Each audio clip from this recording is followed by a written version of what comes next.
Hey, Chris, I'm always excited for the conversation. Welcome into the game in Tuscaloosa. Hey, man, good to speak with you, buddy. How you doing? Oh, it's great. Alabama survived Starkville. Yeah, no, he certainly did, and survive is a good word, and really impressed with how they were able to kind of turn their adversity into a game which was very losable, and, you know, you see the championship fight and the ability to turn the game over to the offense, and the quarterback led him. The young kid led him again, time and time again. I think he's done it for them, and he doesn't play in a lot of close games, but proved that last year in Baton Rouge and the championship game last year when they led him down to a score, and obviously Saturday night in Starkville, it was I thought very impressive. Those are games that you can easily lose, and we look around the country and you see teams like that lose, and Bama loses, one every once in a while, but that's why they're a little unique. They find a way to win those type of games where others probably would have come up a little short. Coach Saban talked about Dan Mullen and the game plan that they went in to try to slow everything down. Sort of help us in layman's terms what Coach Saban is talking about with Dan Mullen and Mississippi State sort of slowing it down a little bit during that game. Well, you hear a lot about when teams go up-tempo and what that can have an effect. But with Dan Mullen's system, it's based upon power, and it's power run. And what they did is really attacked Alabama's vulnerability, which was, quite frankly, their youth and inexperience. And, call it like it is. It's a lack of depth. When you have to go into your depth, Ryan, then your depth is no longer your depth. It's your frontline guys. And what I saw and what I know Dan saw was the vulnerability. Their run fits weren't as good. Every defense, regardless how you play it, it's about having gap responsibility. The gap between the center and the left guard's a gap. Between the left guard and the left tackle's a gap, so on and so forth. And what you saw consistently in this game was just being a little late hitting to the gap, getting in the wrong gap, and that's what basically the zone read principle will do, is they will attack that gap that comes open that you don't fit well. So what we call run fits. And they were off. I mean, so you're talking about an Alabama defense that averages teams 60 yards rushing against them. They gave up 150 yards rushing with 8 minutes left to go in the third quarter. I mean, we were getting gashed left and right. And what they did was to try to control the pace of the game. Sometimes they ratcheted up the tempo, but a lot of times they slowed it down, as Nick is saying. So that was kind of the game plan, to kind of take it to where State could have a chance through 4 quarters to pull it out and to not get into a game in which they're chasing and playing from behind. That's not a formula that they fit very well. Other teams fit that well. That's not what State does. So they're a physical team, played very well, and normally what you see in a State team is that this time of year they get a little vulnerable because injuries start to mount up and they're not as good as they are in the early parts of the year. But obviously with Alabama's situations and the rash of injuries, it kind of played a little bit to their favor. While they're not completely healthy, they were certainly in a lot better shape health-wise than Bama was. Did you see a lot of just when we talk about the linebackers, the injuries, did it finally catch up with Alabama? And you see these guys in the wrong positions and maybe even had as Nick Saban says, sometimes we were in, part of us was in, and part of us was out, and it seemed like nobody really on the same page in a lot of different formations. Yeah, no, that's what I was talking about with the run fits. You saw them get into the wrong gaps at times. You had 2 guys in one gap and one gap uncovered. And, defense, again, is about gap control up front and then about doing your job. And oftentimes knowing what that job is, because what happens, to explain it, it's not as simple as here's what your job is. It changes pre-snap and the adjustment. It changes post-snap. So knowing that you've got to adjust and now you've got this gap responsibility and your teammate here now has this, if you stay in the wrong gap and all of a sudden you've got a crease open, then a big play takes place. And when you've got a system that hits the hole hard as State does, it took advantage of it. It would not have been as noticeable against a lesser opponent, but it was definitely noticeable. It's definitely some mistakes that were nothing to do with the player's ability to comprehend or learn. It's just experience. It just takes time and repetitions to be able to do it.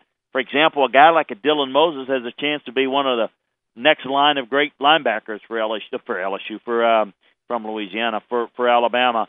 But right now he's not quite ready. Well, not quite ready. And even when you consider the fact a lot of these guys have gotten a lot of reps in these blowout games, it's still different, when you're now having to be in a position to have to step up. And it's one of the reasons why, when people don't really pay attention or even care about what's going on the sidelines and the coaching when you're up by 49 points, well, this is why, folks, because it's getting a guy to play in the fourth quarter correctly and doing things assignment sound and technique sound with a big lead. It's why you do it, because now you got to line up, a few weeks later, and you're playing in Starkville against Mississippi State, and now all of a sudden you gotta get a stop in order to try to win the game.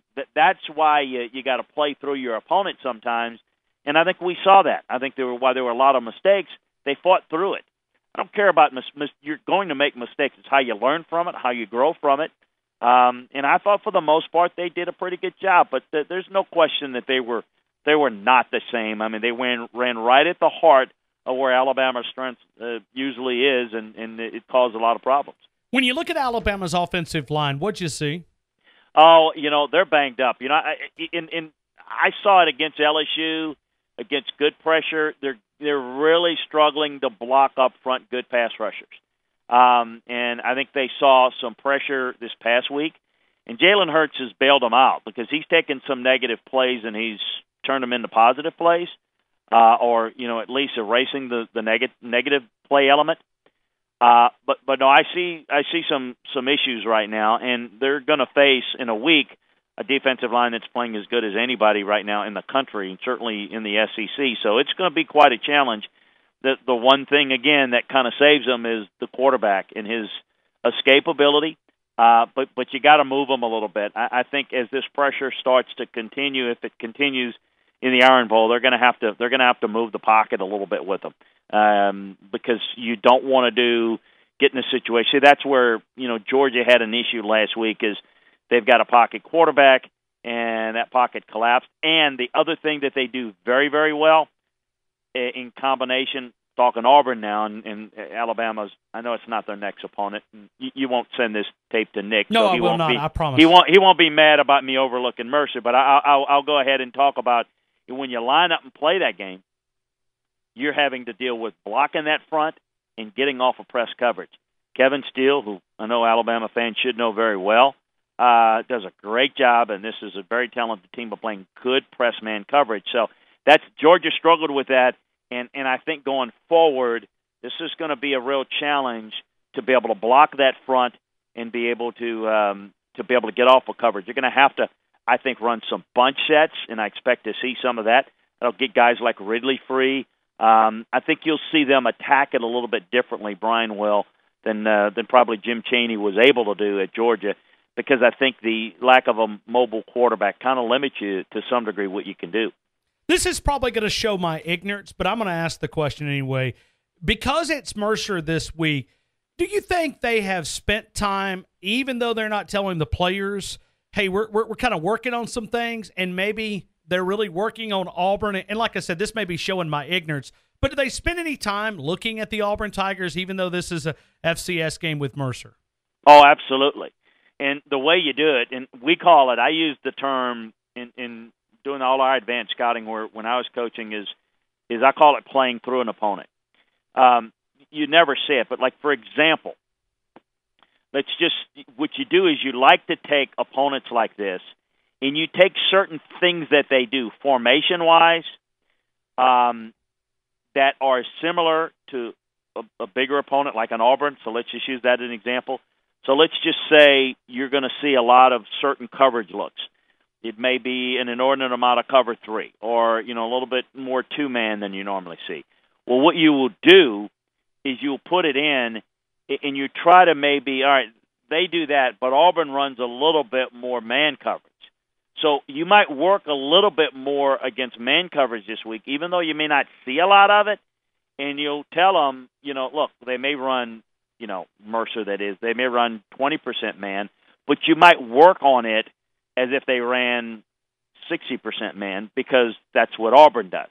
So you will work on certain things that are not going to hinder you in terms of beating your opponent, but it'll get you a little bit more reps. But at this stage, Ryan, you have a pretty good feel for what people are doing, and you practice against certain different looks in your scout team to where you're pretty much prepared for it. But you absolutely focus on, we need to be perfect with this.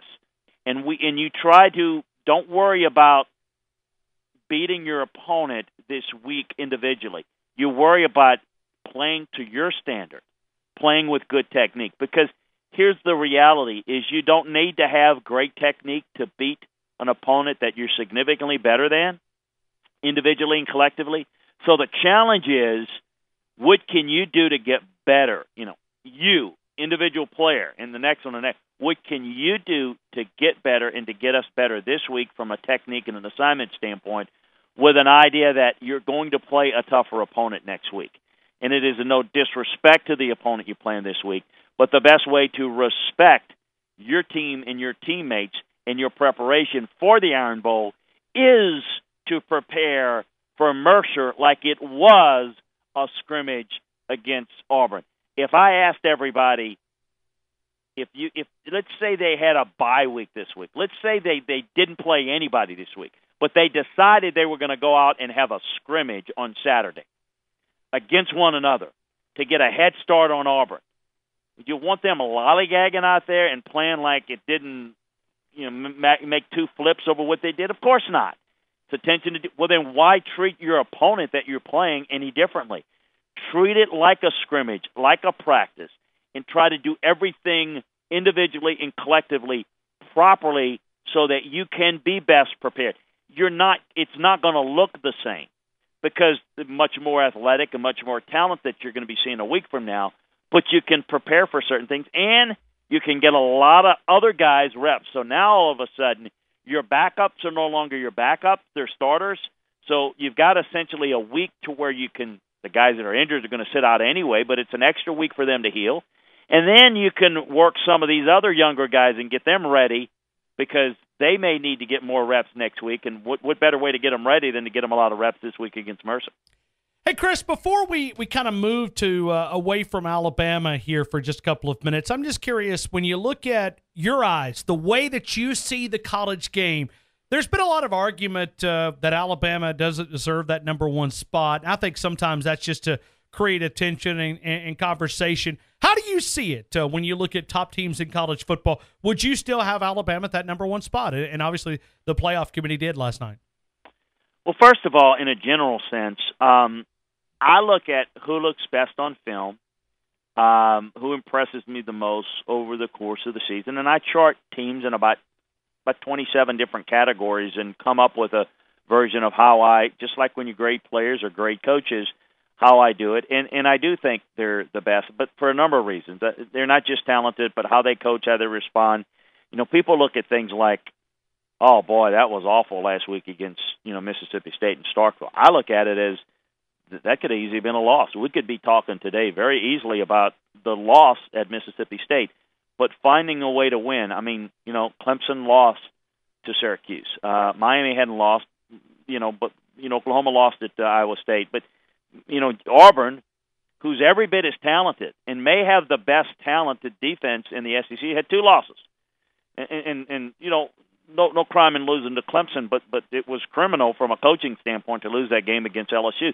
They've not been as consistent or as consistently coached, but they're very good. When I look at Alabama, I look at the results of what they do.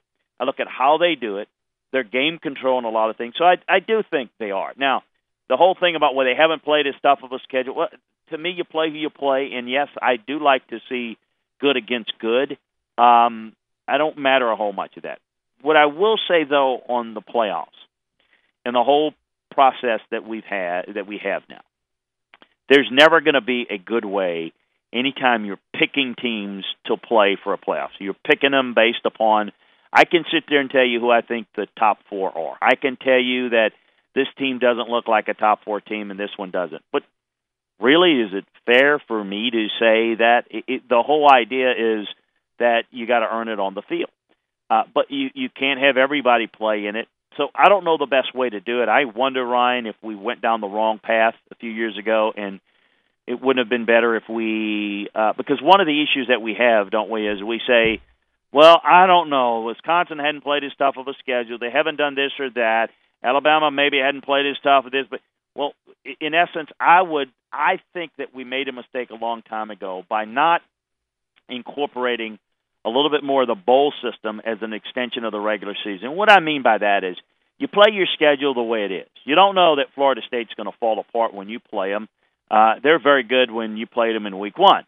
But towards the end of the year, wouldn't it be better if we had some maneuverability to use December like college basketball uses March, and use the bowl system to put some matchups together that might be, good teams versus good teams, and I think almost go back to the old bowl system where you had the teams and you win your conference, you go to bowl, and then after the bowl games, you pick four after that. And of course, I think we need to put the best bowl matchups together where basically you essentially use the bowl system. And, if you have a good team, let's say you had a Boise or a Houston or, a Central Florida, and they did play a tough enough schedule, give them an opponent that's good, and maybe they earn their way, and maybe maybe you see if they're one of 8 teams, and then I think you pick 4 or 8 after the bowls, and then you do it. But in the current system, it's going to always be difficult to sit there and say who's the 4 best. You can pick, conference champions.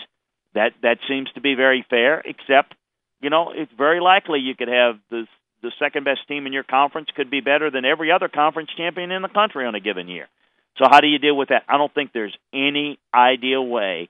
But I'll get off my soapbox on that. But that's kind of how, I look at it and say, hey, there's always going to be some issues in picking and selecting as opposed to earning it. Well, Chris, Nick Saban, I think, has similar thoughts to what you just said. He said, why not we use the BCS system? When we first came out with the college football playoffs, he said, just take the 4 teams in the BCS system. In other words, the rankings, and go 1, 2, 3, 4, rather than having this 13 committee, because we see the bias every single week, with Ohio State slipping back into the top 9 right here in college football playoffs. They're almost set up. If they win out, they can be a part of the playoffs in the conversation. Well, and, I'm good friends with Barry Alvarez, like him a lot, and think the world of him. But, it's I hate, he's not on the committee anymore. So he can talk, and he's now just the ex-committee member. And what does he say, a couple of weeks ago?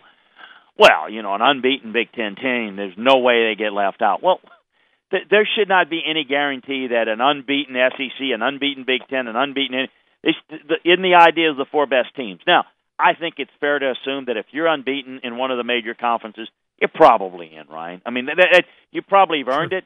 But my point is to put these subliminal messages or put some of these subliminal criteria – well, they're unbeaten. They're this.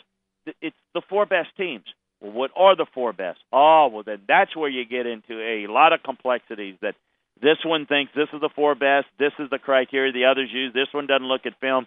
This one just look at stats. And then you got a hodgepodge of, I don't know, it sounds like, a bunch of people in the kitchen, and the meal tastes bad because everybody wants to throw something in or out, and they mess the whole meal up at times. So I don't have the answer.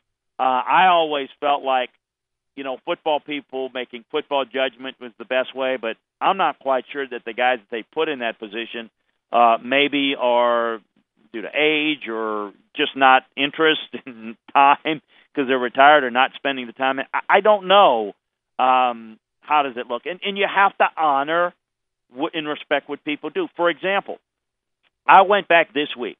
And I said, I had to have missed something on Miami. As I broke down the tape earlier this year, something I must have missed.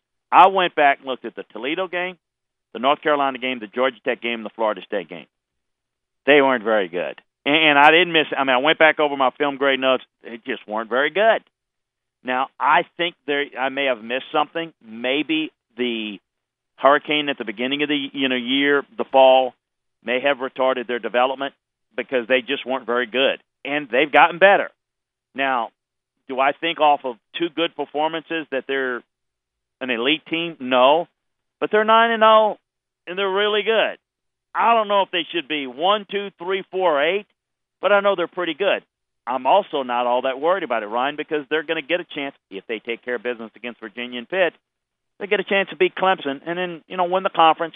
I'm starting to believe, Ryan, that in an imperfect system, if we're going to go the way we're going, if we're going to have 5 major conferences, that we at least need to go to 6, and eventually we're going to go to 8 because of money.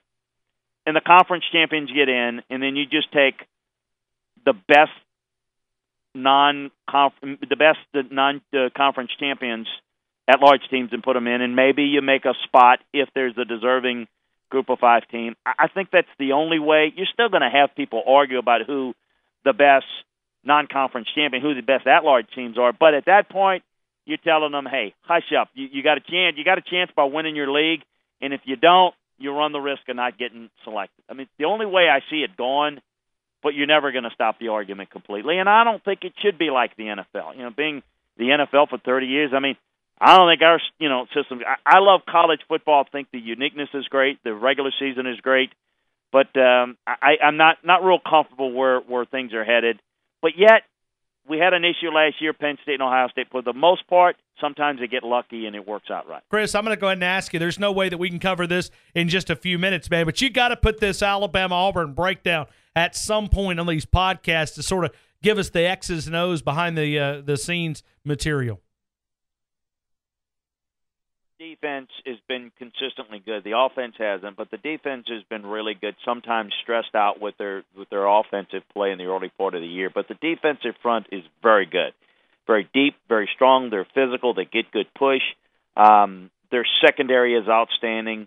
They really play tight coverage. I think we'll start there. Offensively, what do you have to do to be successful?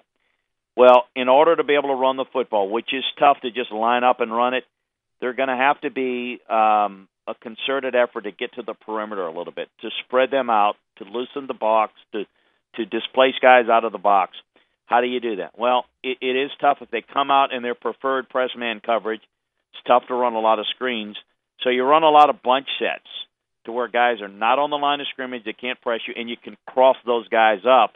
And there are a couple of things you can do. You can run some screens off of it, and then you can set that up by running some quick slants by basically run some design legal, I'm using air quotes, legal picks, legal screens. You can get some big plays that way. Because here's the thing, you have to run the football. But you can't just line up and run it like you're running in a brick wall. You have to loosen them a little bit. And if you do that, you can start to manipulate, and they like to bring a safety down in the box, so you can get them to keep that safety deep. And once you do that, then you got better numbers. We know Alabama's offensive line, down really good player. You're going to have to make sure that you get numbers advantages. In order to do that, you may have to throw the football to get to the run. But they're never going to abandon the run. You got to stay with it. And the other thing is, you've got to move the pocket with Jalen Hurts. I think he has the ability to throw it on the move. I think he has the ability to give some run-pass options to where he can make some big plays by design. And I think what you want to do is keep him out of a pocket. If you're having trouble protecting, give him an escape lane. So give him some boots, some waggles to where he's got an escape lane. Because what will happen is, you can be a great athlete and great runner as he is, but if you simply keep him just in the pocket, there's no way for him to run. They're clogging up the middle, pushing the pocket, and if they keep you hemmed in, then where do you go? It happened a couple of times against State. It happened even more against LSU.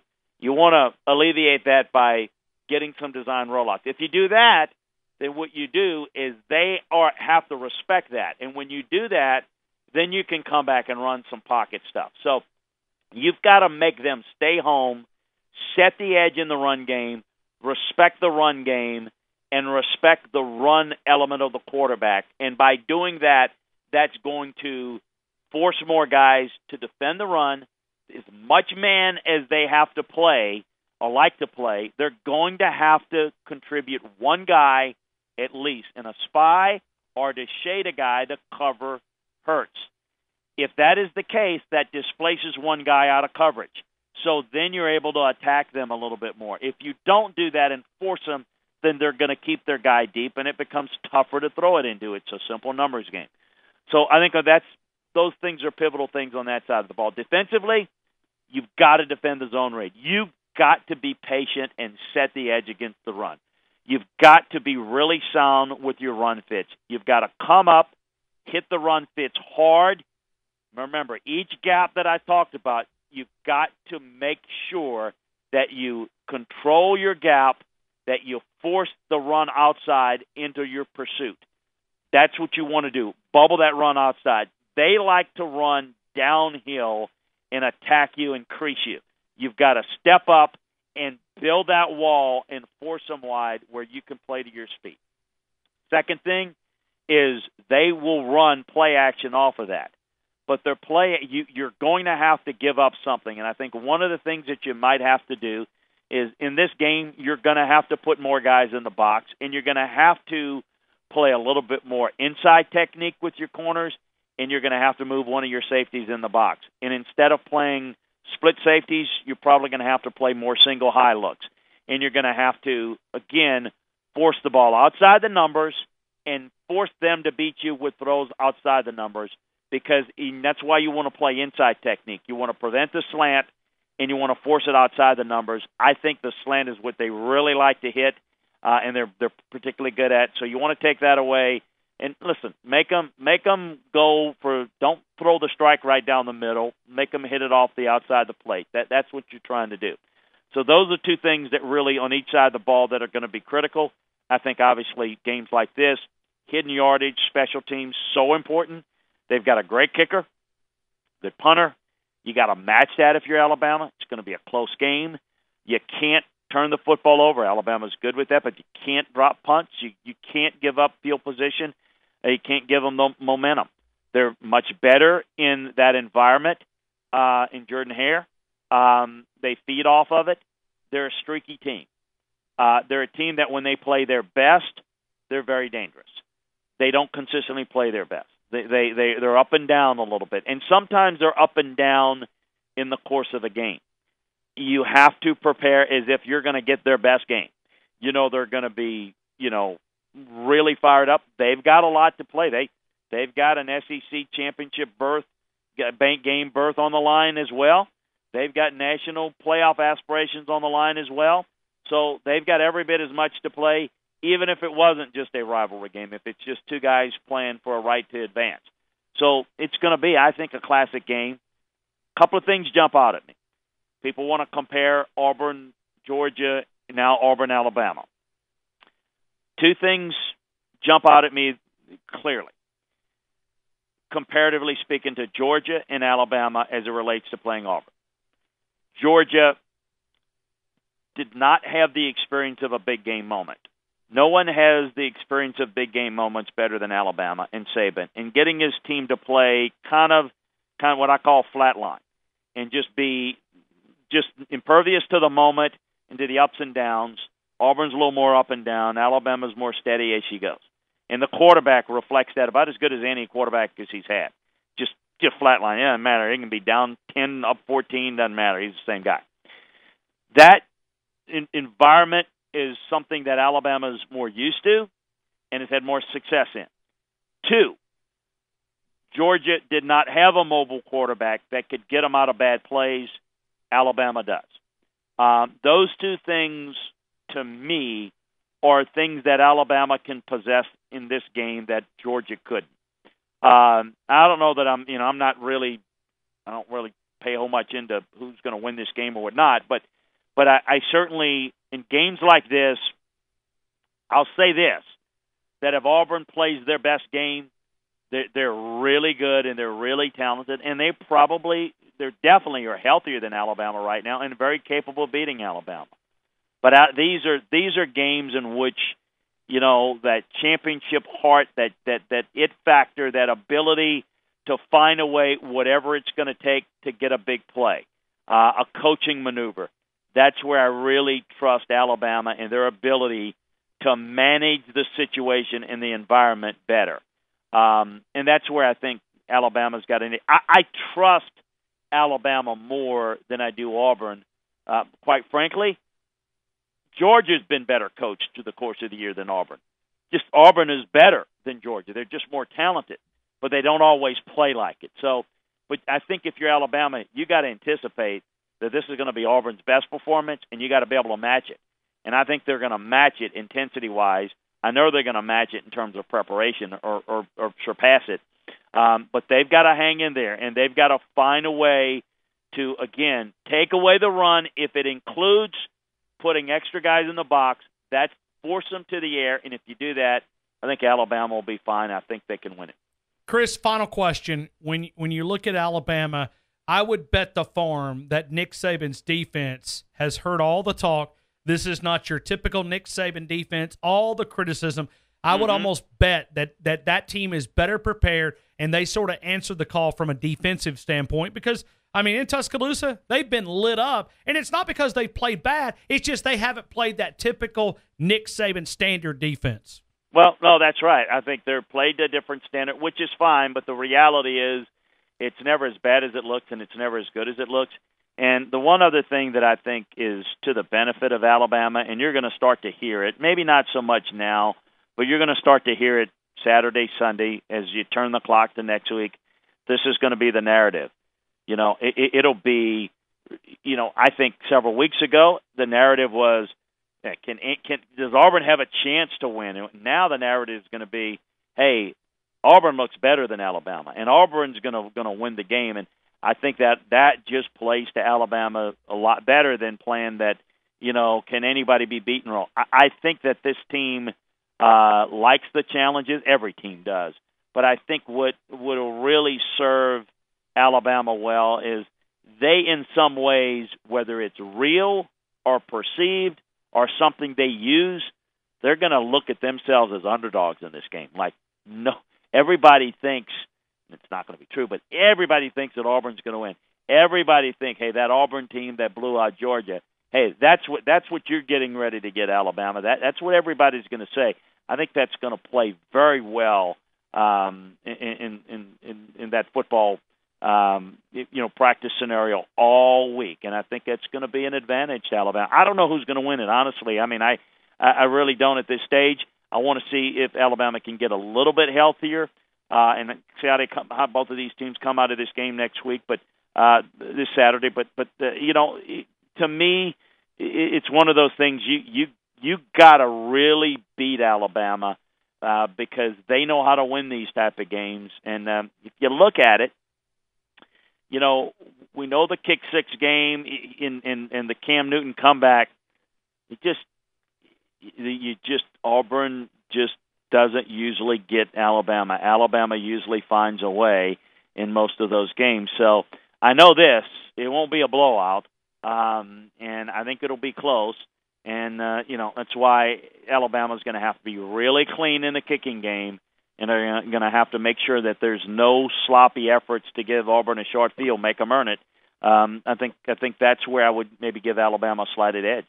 Chris Landry talking the people off the cliff and the bridge in Tuscaloosa, Alabama. Chris, I appreciate you, and let me invite people to go to the website, LandryFootball.com. He's got the Auburn Film Room review. Auburn wants to avoid the fall-off versus ULM. Alabama working on fundamentals ahead of Mercer. The Alabama Film Review, it is happening right now. LandryFootball.com, LandryFootball.com.